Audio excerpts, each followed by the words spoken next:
என்பதை விசுவாசித்தவர் யார்? கர்த்தருடைய புயம் யாருக்கு வெளிப்பட்டது?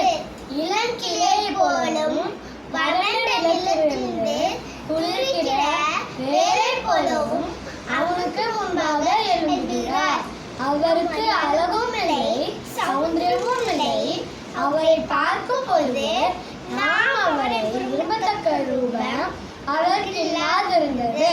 அவர் அசட்டை பண்ணப்பட்டிருந்தவரும் மனுஷரால் புறக்கணிக்கப்பட்டிருந்தவரும் துக்கம் நிறைந்தவரும் பாட அனுபவித்தவருமாய் இருந்தார்.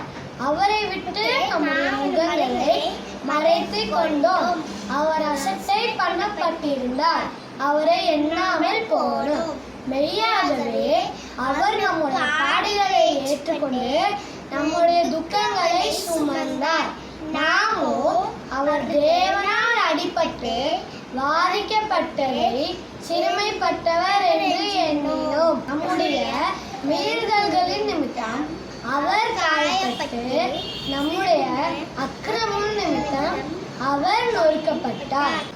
அவருடைய தழும்புகளால் குணமாகிறோம். ஃப்ரெண்ட்ஸ், இந்த அதிகாரத்துல ஏசப்பா நம்மளுக்காக பாடுபட்டு காயப்பட்டார்ல, அதை நினச்சி தேங்க்ஸ் பண்ணி நாளைக்கு குட் ஃப்ரைடேல எல்லாரும் சர்ச்சில் தேங்க்ஸ் பண்ணுங்க. பாய் பாய்.